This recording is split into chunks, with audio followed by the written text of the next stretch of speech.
Hello, welcome to the Dialogue on Journalism brought to you by the International Association of Religion Journalists, or IARJ.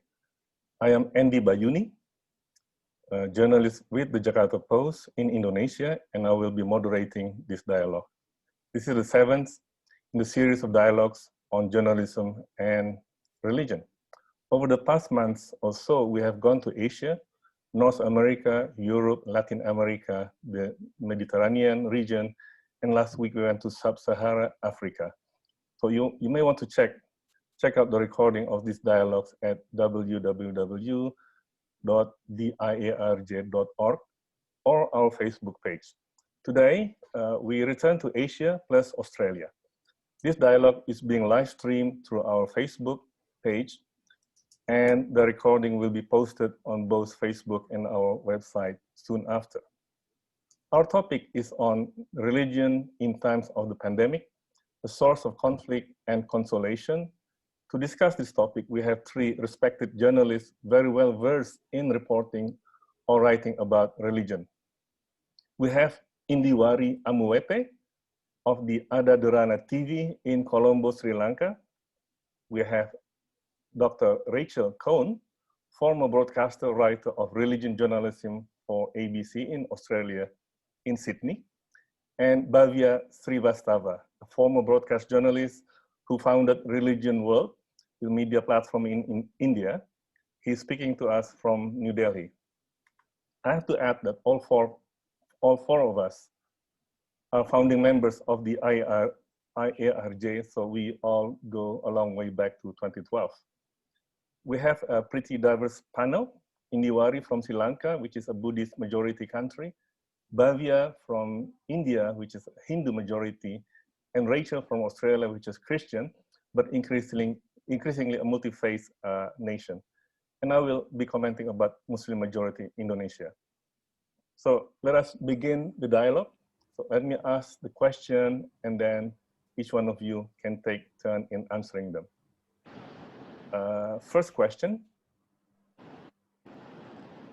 how has the pandemic impacted the religious communities in terms of their ability to observe the religious rituals and celebrate the big holidays? Can you share stories to highlight your points? Let's start with Indiwari. Thank you very much, Andy, and a warm welcome to Rachel and Bhavya also joining in to share our views and thoughts. And I think we have extensive experience here covering the pandemic. And here in Sri Lanka, I think as we speak now, Andy, we are facing a second wave of this pandemic. Sri Lanka has handled this situation exceptionally well, I must say, because as an island nation, we managed the number of cases, the spread. There was no community spread in Sri Lanka, so these were isolated cases. And from the period from March until August, Sri Lanka was managing it exceptionally well. And suddenly, in the past 4 or 5 days, we did see an influx of patients testing for COVID-19 in zones where apparel sector workers, we have large numbers of apparel sector workers in export zones. In Sri Lanka, apparel is one of the highest export earning commodities. So I must say it is a bit of a situation here where we see these numbers being reported. But again, the healthcare system, free healthcare in Sri Lanka, and we see that the situation is being controlled exceptionally well. But to answer your question, how this has impacted the religious observances and rituals in Sri Lanka, this situation has brought some of the practices to debate as well. Faith versus common sense, I must say here, because one particular incident saw a congregation of people disregarding stay-at-home instructions. I must say that their faith was too strong, and that their argument was that God will look after them. So in this sense, it was quite sensitive, because this is something you believe in. You believe that God will take care of you regardless of the situation. And in that sense, how do you manage a population, a community who believes that they do not have to stay at home when there were strict orders? The law was strictly enforced if you do not stay at home. So this was a situation that Sri Lanka had to face. And again, there were certain other situations in the first phase, I must say, where a political funeral of a respected politician of another community, that was allowed by the state because the rituals were such of that community. But then this came to debate among other communities, how this particular community got that preference. And a third instance I would like to touch upon was the cremation versus burial issue in Sri Lanka.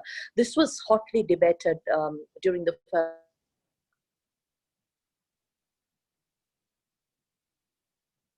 first wave of the pandemic. But I think I would, you may, I think the other panelists would like to touch on this topic.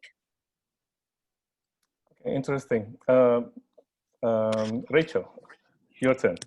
I'm so interested in what Indy has just described. The small nation of Sri Lanka has many parallels with Australia. We are an island nation, but we're very large. Nonetheless, it has been handled extremely well in terms of the infection rate of COVID-19. We have 6 states, 2 territories. In only one of the states, that is Victoria, and it's a smaller state, we have the vast majority of infections, over 800. But the nation as a whole has had under 900 deaths. Sorry, I think I said infections. I meant deaths. In Victoria, there are over 800 deaths. In the whole nation, there are under 900 deaths. And this is due to very, good management, largely. In the rest of the country, Victoria has not done very well. In terms of how it has impacted on religious communities, of course, at the beginning of the year, there was Easter, Passover, Ramadan, major celebrations, and yet, in all cases, the communities closed down the synagogues, the churches, the mosques, and made sure that people did not congregate in large numbers. However, just as Indy described in Sri Lanka, there were certain communities, generally sectarian ones and minority groups, that decided that God will take care. And this was the case with the ultra-Orthodox Jews in Melbourne. They defied the rules of lockdown, they met, and of course, they ended up having proportionately high numbers of infection by comparison to other religious groups. There was also the case of a Muslim college, Al-Taqwa College in Melbourne, that had a large spike, 113 infections, which is a lot in Australia. And why did that happen? It wasn't because the teachers were being, flagrant, flouting the rules. They weren't. But the students were going home to their family settings, which were largely public housing, that is dense, that is high, in apartment buildings. So there was a density, and amongst their families, they were not really aware of the importance of lockdown. So this was a case of a certain cluster of an ethnic community just not getting the information that they should have had. And just as Indy mentioned regarding cremation, funeral services were very greatly affected, and the issue of cremation came up, which is a complete no-no for Muslims and Jews. However, the importance of washing the body prior to burial had to be carefully monitored. And in the case of Muslim communities, leaders did accept the need to put bodies into leak-proof plastic bags if they had died of COVID, because of course the Muslim community does not use caskets. So these were the ways in which COVID impacted on some religious communities. Thank you, Rachel. Bhavya, what about in India? India is a big country, and you can understand 1.3 billion people, 9 religions, Hindu maybe in majority, but there are large numbers of other religions like Islam, Christianity, Sikhism, Jainism, Buddhism.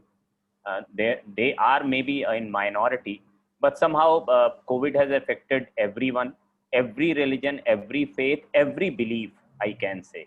In this large country, we have seen the stringest lockdown. We have seen the harshest lockdown in our country, and due to this, everything get affected at a very core level, I can say. Because these religious communities have lot of day-to-day engagements. There are around 20 million temples in India. There are 3 million mosques in India. There are around 100,000 gurudwaras in India. So somehow, when the lockdown started in the last week of March, everything get, because nobody is prepared to get locked. It's like that. So somehow everything got impacted, and the ecosystem of religion in this country belongs to very much on you can say on hardcore faith. Basically, there are governments who are supporting religious organization, and there are institutions who are totally dependent on common man donation based type of thing or the faith things. Even there are inscriptions in the book how much you have to donate. Like in Sikhism, there is a saying called you have to donate the 10th part of your income, whatever you are earning. So somehow this got very much impacted. But as this pandemic may be an extraordinary event, there are many positives and there are many negatives. So somehow there are sort of polarization happen. There are some sorts of negative things happen between communities. But somehow the larger aspect is that whatever being targeted during this pandemic times somehow come back in a very positive manner and inspire the society to go together. Apart from that, in India, we have seen a large, you can say, social movement around the religion. Every religious leader is doing something social, very tangible these days. Actually, in last 10 years, we have seen in India, any ashram, any mutt or any institution, religious, spiritual institution, doing something very concrete towards the society, maybe in education, maybe in health, maybe in any type of emancipation of things, maybe in climate change. You have seen a lot of Indian leaders going outward and speaking on different issues these days. So somehow they got a new life, I can say, because when a pandemic happened, they got a new vision, new mission to work on, and somehow they come together. If they don't come together, somehow they are doing their work in their own areas. I have come to know there are mosques who are become isolation and quarantine centers. There are churches who has offered as quarantine centers. There are ashrams where thousands of patients are lying there, and the ashram is taking care of that patient. There are spiritual organization, religious organization who are sending food packets to governments.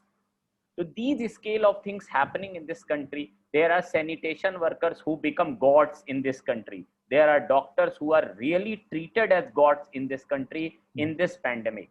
So somehow the humanitarian cause of religion, which was always there in the book, in the action, somehow become a priority in this pandemic time in this country. Thank you, Bhavya. Just quickly, in Indonesia, I think it helped that the first clusters of COVID-19 were from religious gatherings. There was a massive gathering of church leaders in Bogor, just outside Jakarta. And then they all went home to the far-flung islands and they brought the virus with them. Similarly, the mass gatherings of Muslims in different parts of the country, they were the first clusters. When I say it helped, because, and then when they realized that they were the cause of the spread of the virus, the religious leaders were among the first recruits in helping to spread the message to the people about the danger of the virus, about the need to observe the protocols. and even about not going to the mosque or not going to the church because that's potentially a cluster area. And the good thing is that because there is a kind of trust deficit among the public towards the government, they listen more to their religious leaders. I think the religious leaders actually have to spread the message about the need to be careful. That's the situation. Now let's turn to the second question. How have the religious institutions or religious leaders responded to the pandemic in leading their followers and in dealing with the government? Have they been helpful in getting out the messages, or have they been a hindrance in terms of the COVID-19 protocols? And what about interfaith relations? Rachel, do you want to go first? Well, Andy, what you just described is so interesting. In a country like Australia, that's recent census showed that 30% of the population says it has no religion. What you've got is a country with churches and religious communities that are very protective of their following. They don't want to diminish their following in a growing secularized world. So consequently, they have been very, very protective, largely, of their community, and consequently have done as much as possible to respond to religious community needs in a way that still adheres to the directives from the government. And so what they have done largely is to use precisely what we are using now, and that is online communication with their following, with their membership. And so, for example, we've had very important religious celebrations that, and of course, regular ones as well, the Catholic Church Mass, for example, that have been available online. And I must say that if anyone ever wanted to know what does go on in that cathedral on Sundays, they can just now literally key into any number of cathedrals or churches and watch what a Mass looks like, what does the High Holy Day services in a Jewish synagogue look like. You can access it and watch it, and it's very interesting. Of course, for Muslims who have used mobile phones often for the recitation of the Quran, I know in Sydney many of our cab drivers are Muslim, and very often they have the prayers coming to them via a mobile phone. So being connected technologically has not been an issue for so many of these communities. And in terms of other responses of the kind that Bhavya was describing, the Hindu and Sikh communities, the Jewish and Muslim communities, the Christian communities have all been at the forefront of providing all kinds of healthcare and support, counseling, care packages, all sorts of welfare packages, clothing, have been available, and they have really,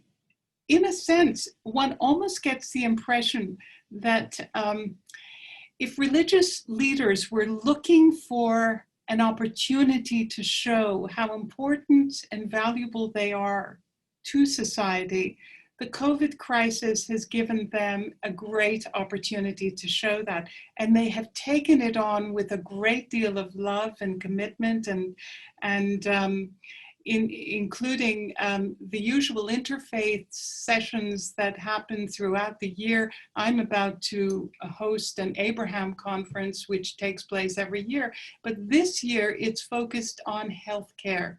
And so representatives from the Jewish, Christian, and Muslim communities will be talking about how they are providing all the kinds of health and mental and social care that people in their communities require now, especially due to the COVID crisis. Okay, Bhavya. Yes. In my country, as this COVID crisis started, there are large swaths of people who don't believe it. They are living in rural areas, or they may belong to some type of community. But as the lockdown happens after this, there is a very shocking effect in comes for everyone, for these religious organizations especially. There are some resistance in the starting. Why to close temples? There are people are adamant to go to mosque for the prayers in the starting. But as they see okay, as they see the pandemic is coming into their home is like that, and they don't have the control on it. Previously they think, okay, this is something belong to an urban class, and it's not happening into rural areas. And there is a very strict belief, okay, we are doing yoga, we are doing ayurveda, and we have very good lifestyle, very natural organic lifestyle, so we didn't affected that. But as some community leaders also affected from this coronavirus, then after they understand, okay, no one is safe somehow. The relationship between, I can say, because Ramadan happened in India at that time. Also, Navaratri, there is a Hindu 9-day festival where most of the Hindus take a fast for 9 days. Good Friday also happened. At that time, even our Prime Minister, to every level, they have addressed the nation. Even 2 times, the Prime Minister of India has said on his one time on his LinkedIn post, that coronavirus didn't belong to a religion, coronavirus didn't belong to a caste. And also on the Vesak day, on the Buddha Purnima Vesak day, he emphasized ki how Buddha has told ki how to live in such situation. So somehow the head of the nation also take glimpses from the books, and also inspiring the society ki look, everyone has said about it ki when a pandemic or when some type of very extraordinary situation happen, what to do at that time. It's like pray in silence, be in social isolation, like you are doing meditation, is type of something. So there are many things. So like in Ramadan, there are very positive stories happen. There is a very famous temple in India, in North India, which has cooked 5,000 food packets daily for the people who are doing Ramadan fast for the 30 days. There is a Sikh organization which is called United Sikhs. They have cleaned the biggest mosque of New Delhi. They have gone there, they have quarantined the center, they have cleaned the center. There is a Buddhist organization from Madras, from Chennai actually. They had a lot of counseling, education for poor children. They have sanitation worker providing this Buddhist organization. Even they have started some micro business helps. So every organization which belongs to some religious communities or religious guru has narrated, has you can say choose a area, a small area of work. There is a Sikh Gurudwara in Delhi who makes 25,000 food meals daily in normal day. They have made 200,000 food meals daily during the pandemic just for poor. So somehow this gives the ample you can say feeling of this ki what exactly religious communities can do for the society in a very practical and tangible way. So this is a revolution, this is a revelation, I can say, for every religious community and guru. Somehow they got a understanding how to connect people, because now we are saying youth is not connected to religion. Somehow corona gives an opportunity to connect every piece of understanding in this society. Thank you, Bhavya. Indiwari, what about in Sri Lanka? You need to unmute. Indi, you need to unmute yourself. Yes, sorry about that. I think I could draw similar comparisons to Sri Lanka's scenario, just as Bhavya explained about India, because our cultures are quite similar, where religion and faith plays a very important, a massive role in day-to-day lives of the people, be it Buddhists, be it Hindus, Muslims, or the Catholic and Christian community. At the same time, I'd like to talk about a little about the festivities that all religions, all communities of different faith and religion missed out. As Rachel mentioned, we saw the Ramadan festival that the Muslims could not celebrate as they would have wanted to. At the same time, the Sinhala and Tamil New Year, a festive occasion in Sri Lanka. The New Year, basically, January 1st is not our New Year. The Sinhala and Tamil New Year is considered the New Year for Sri Lanka. So this they missed. And sometimes it is believed as a bad omen that you don't celebrate it, but still people did take it in good spirit.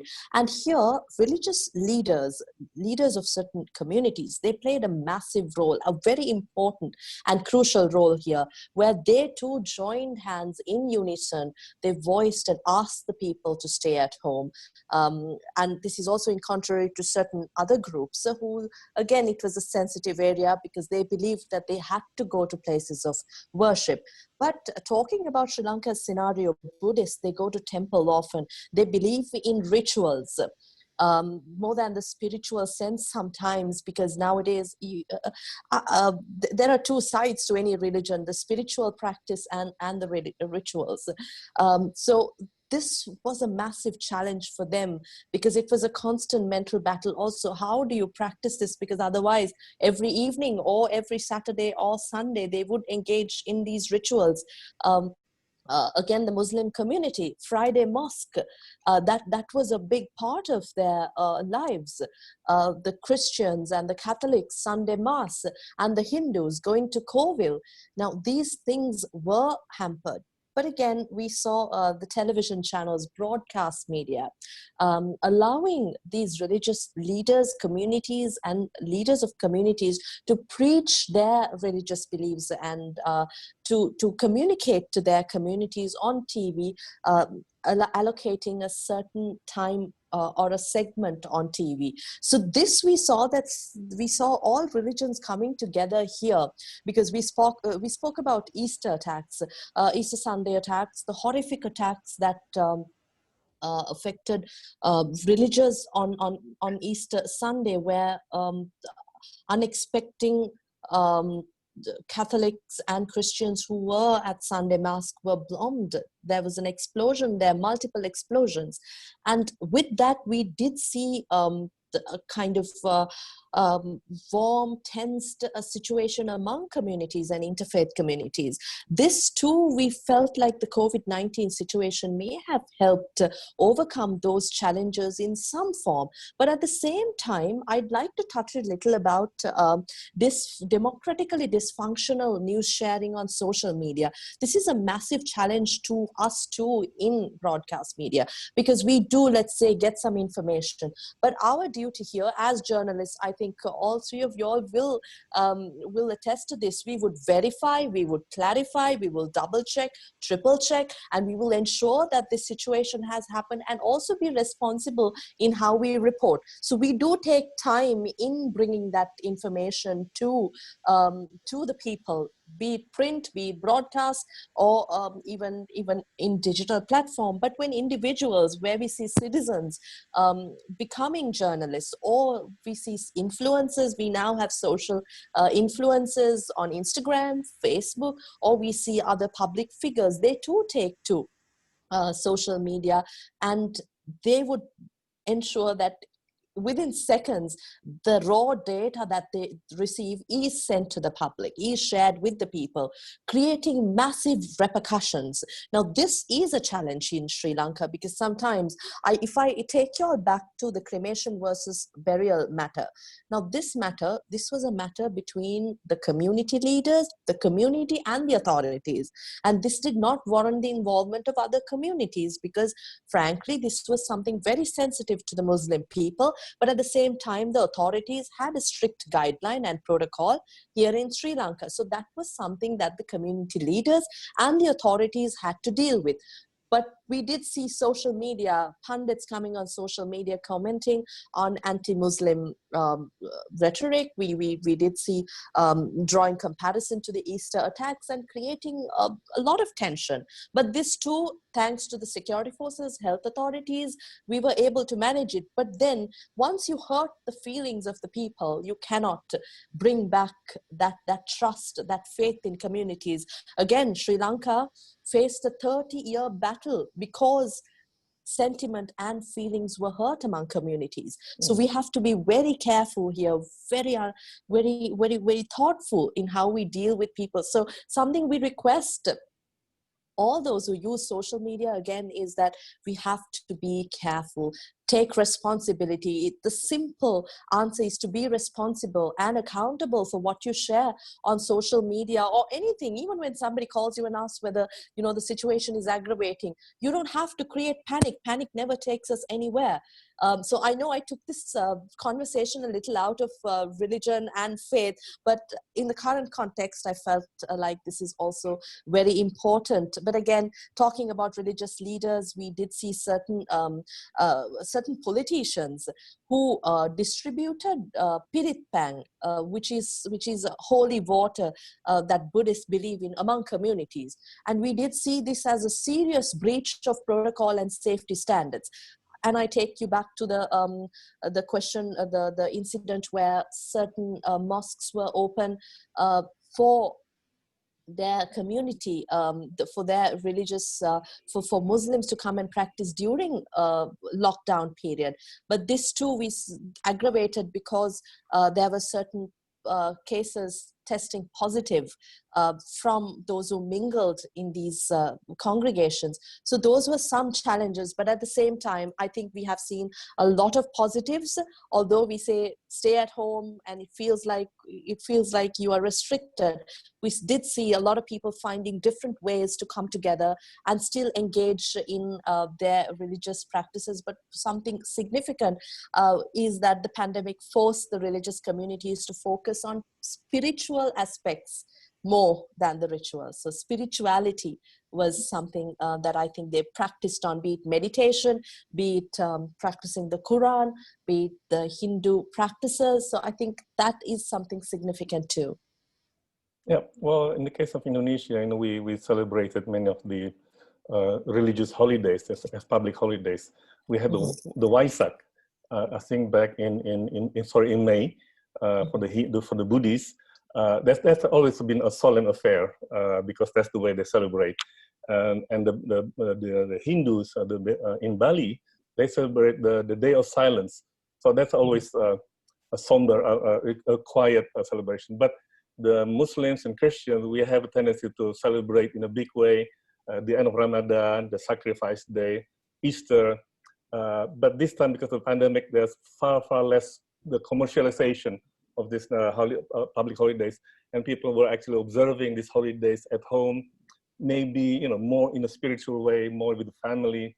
But I think the good thing is also during Ramadan, people actually are more generous in giving donations, alms to the poor. And during the sacrifice day, Idul Adha, I think back in July or August, again, there were plenty of meat slaughtered and distributed to the poor, not just Muslims, but also non-Muslims. So a lot of good things happened during this pandemic. Now let's move to the third question, and this has to do with our profession. So what challenges do you confront as a journalist in bringing these religious-related stories of the pandemic? Bhavya, would you like to go first?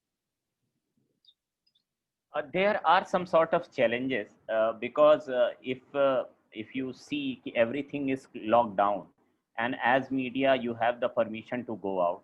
So the first challenge is to getting the permission to cover it. Actually, there are certain government guidelines in which every journalist is like not allowed actually until unless you have a particular organization or like that.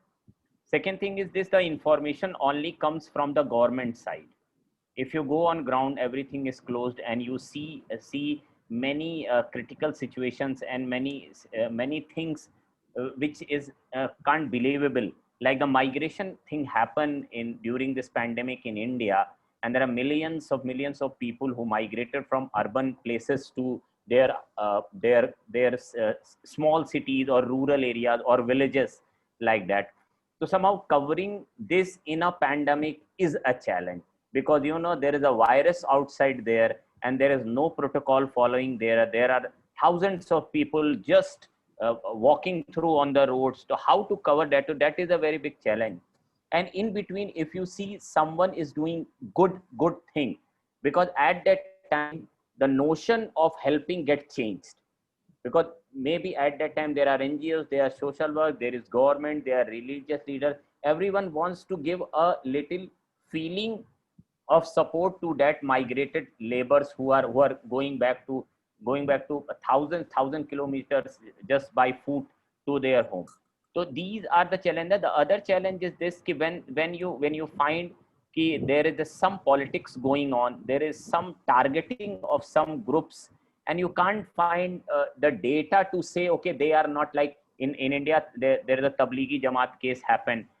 There is a you can say Muslim sect which all do a retreat in a place, and coronavirus happened at that place, and there are some sort of fighting between the locals and the police and all the things.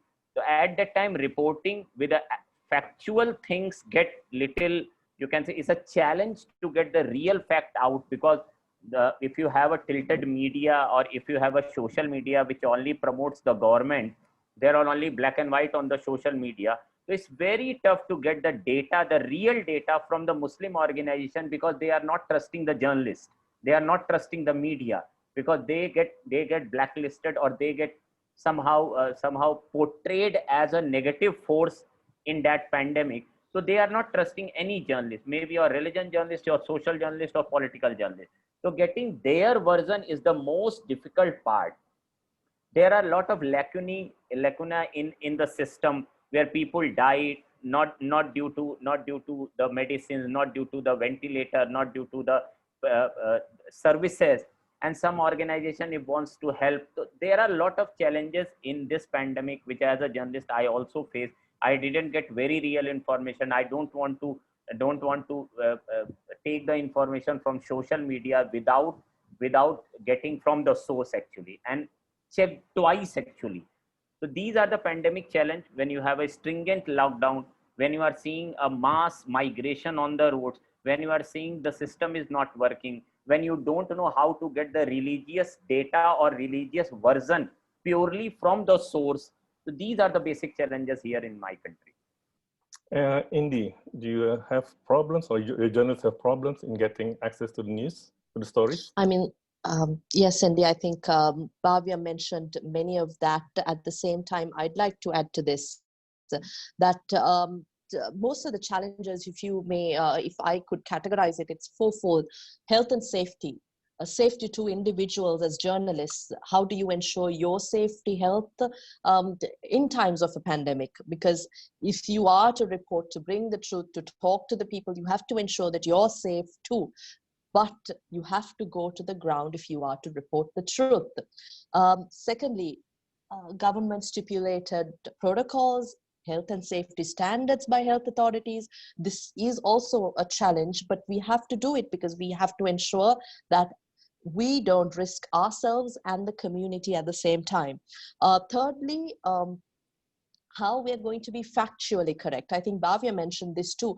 We see an influx of information here, but at the same time, you get the government giving us information. At the same time, there's a side of the people too, those who have challenges. But how do you verify that? How do you do that without going to the ground, talking to these people, seeing these people? Sometimes in today's day and age, mobile phones, that technology enables it.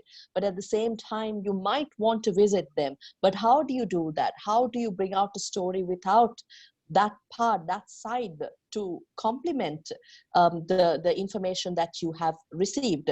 And then fourthly, I have to also say about managing sentiments and the people's, how they feel. Take you back to the cremation versus burial issue. again, a very sensitive issue, but when we as media report it, some reporters may have their faith bias, their religious beliefs. So they may try to report it even unknowingly, unintentionally from their perspective. But this will damage the feelings, hurt the feelings of the Muslim community.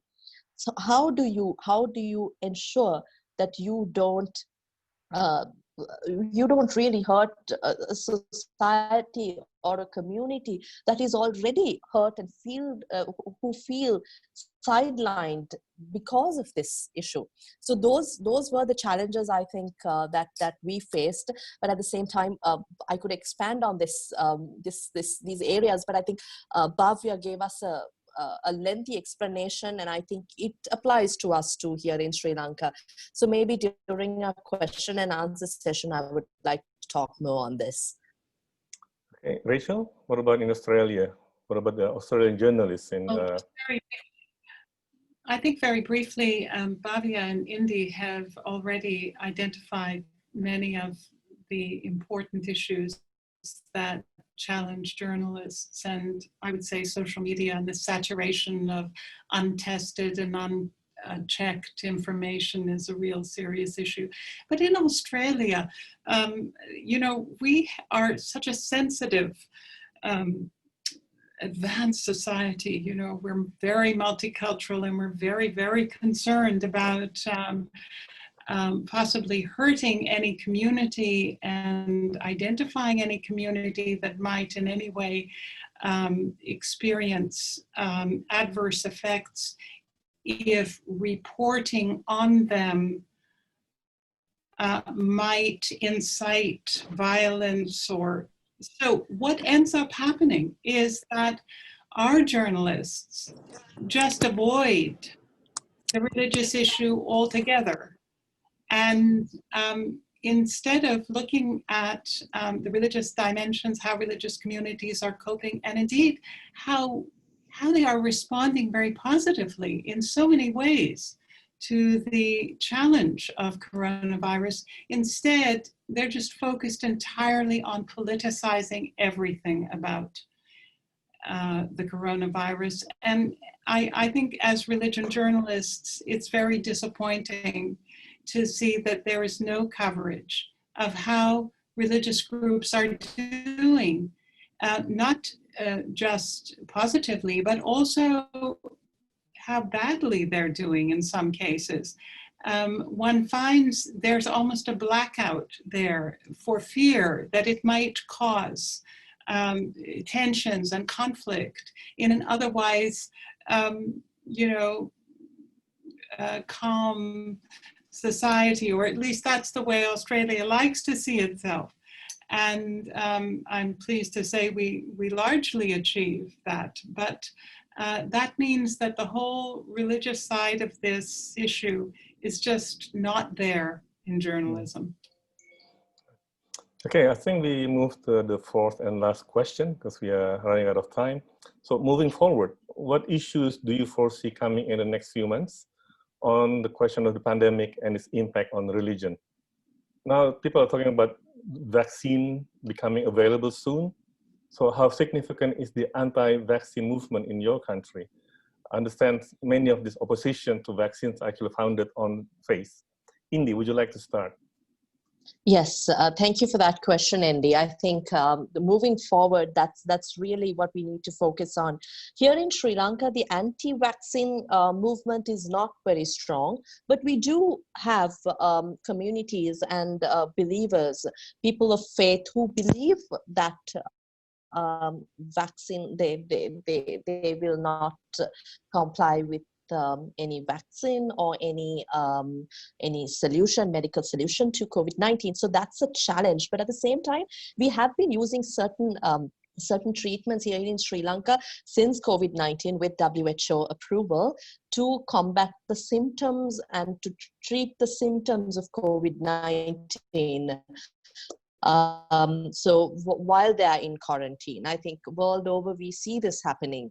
But because we see the health sector very strong their effort into a COVID control situation, battling COVID-19. We see that the people today have more faith in the security forces, the health sector, the health professionals. I remember what Bhavya said here. Health officials are God. They regard them as God sometimes. The security forces are referred to as the saviors of the nation. So in this situation, we see that all people of different community, faith, religion, or belief, they have come together as of today to a common belief that this is a global pandemic. This is our unified effort that is needed here to ensure that we come out of this pandemic with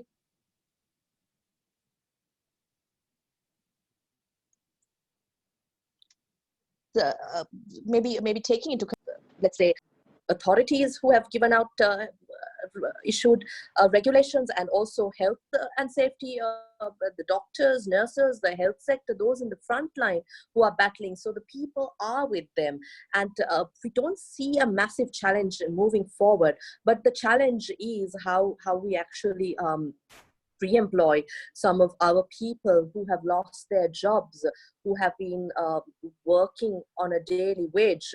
And there are other issues emanating from this, because a laborer who earns a daily wage, their children, sending them back to school, and most of our children during lockdown time, and now schools have been closed, so continuous education.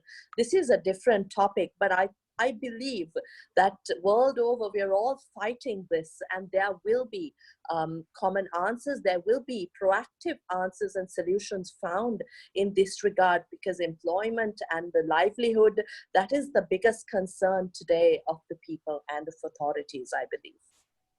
Okay, Rachel, what about Australia?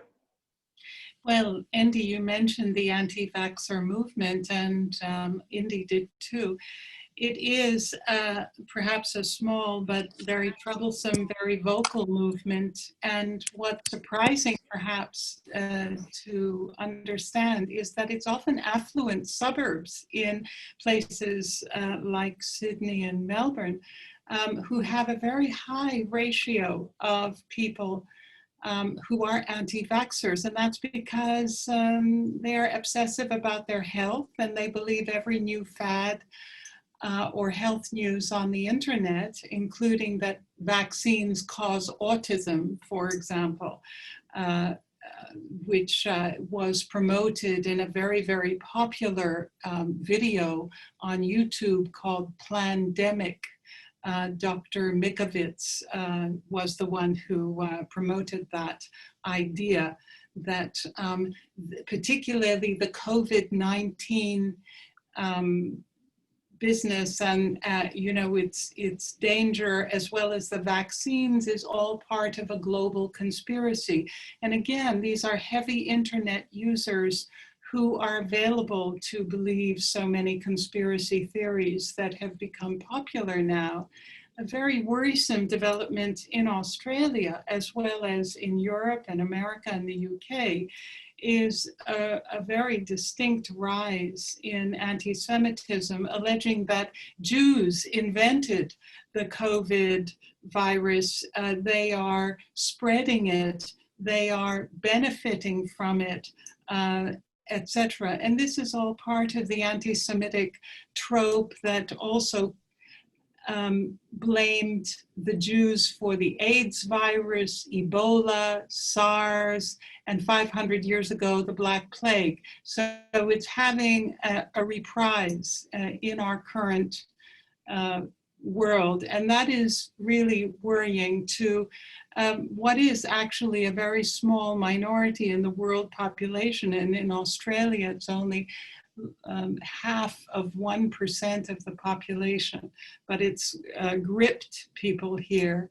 How to put the brakes on this is of real concern, but it's all part of the scapegoating, which also occurred for a short while with Muslims, when a Muslim woman was stopped by policemen for breaking the curfew. She was probably mentally unstable. She was very upset and she spit on him, which was a very bad thing to do. And of course, what happened was it immediately spiked this, idea that, there's a Muslim COVID jihad, which I understand is also the case, a belief amongst some in India that Muslims are spreading this. But fortunately, that was localized and short-lived, and that kind of scapegoating hasn't occurred. In fact, in terms of the future, apart from the examples I mentioned, on the whole, religion has not been scapegoated in Australia. It has been seen as quite a positive force in our society. And I would say, to sort of sum up, in terms of the future, in an odd way, religion has benefited a little bit from this COVID crisis because it has innovated and has learned how to bring its services to people who are locked down and in their home much more efficiently, and that is online. And that has been a great boon for religious communities in Australia. Thank you. Bhavya, your Yeah. thoughts on the coming months? Yeah, I can say there is no anti-vaccine movement in India because I didn't see any news report like that. People are opposing, we don't need the vaccine. But there is a concern ki how to get vaccine, because if the vaccine is costly and there are a lot of peoples who are living below the poverty line, so there is a more concern about that. And about from the future perspective, I can say economical challenges are the most concerning thing in our society for everyone, for religious leader, religious organizations, for spiritual organizations, for yoga organization. Everyone is concerning about the economic aspect, ki how it impacted them, and it badly impacted them actually. Somehow the temples are closed, the donations are closed. So somehow the greater concern is this, how to meet this economy, because when the world is opening and we become normal, even today in India many things are get opened, but somehow the concern is this, ki the flow of money which somehow runs everything, every organization, every social work, every other thing. These online sessions somehow help to understand people कि, okay, this saves our time, okay, this saves our energy, okay, this saves our travel, work for home and all the things. Even in between, international organizations have done many things to understand the situation, like UNICEF, UN, URI. Even my organization has done two digital summits with them on environmental day. But surely there is a very big concern how to move forward, and in future how to handle these issues when the world become normal and the behavior not become normal. So the very tricky thing is this, ki, okay, the world become normal, virus gone, but somehow people become cynical, people become less you can say they are very sensitive to things, they are very sensitive to their health, they are very sensitive to their children, they are very sensitive to insurance, they are sensitive to many communities also, because there is a hatred, there is a polarization happen in many societies on the name of pandemic. So after that, these are the challenges which every society has to face. Even in London, I was reading like anti-vaxxers, like 5G thing happened in London. In Australia, like Rachel has told us what is happening, spitting going on. There are cases in India when Muslim community was targeted like that, ki don't buy fruits from a Muslim vendor. It's like that. So these sort of things happening. So surely the social structure get changed. The economical challenges are very big for every society. Providing vaccine to everyone is a really a challenge in every developing country. Maybe Japan can say, okay, they will provide vaccine to everyone. Maybe Joe Biden can say they will provide vaccine to everyone free. But in developing countries, these are the challenges. Thank you. this has been interesting, but our time is up. So I'd like to thank Indy, Rachel, Bhavya for sharing your stories with us. The challenges facing us may be the same, but I think each one of us has unique and great stories to tell. And this dialogue has further underlined the importance of religion journalism, an often forgotten or neglected genre in journalism in many newsrooms across the world. Just to remind you again, the recording of this dialogue will be posted on the IARJ Facebook page and the IARJ website, www.theiarj.org. And while you are there, also watch out for the announcement of the next dialogues and other forthcoming activities. Thank you, everyone. Thank you. Thank you very much.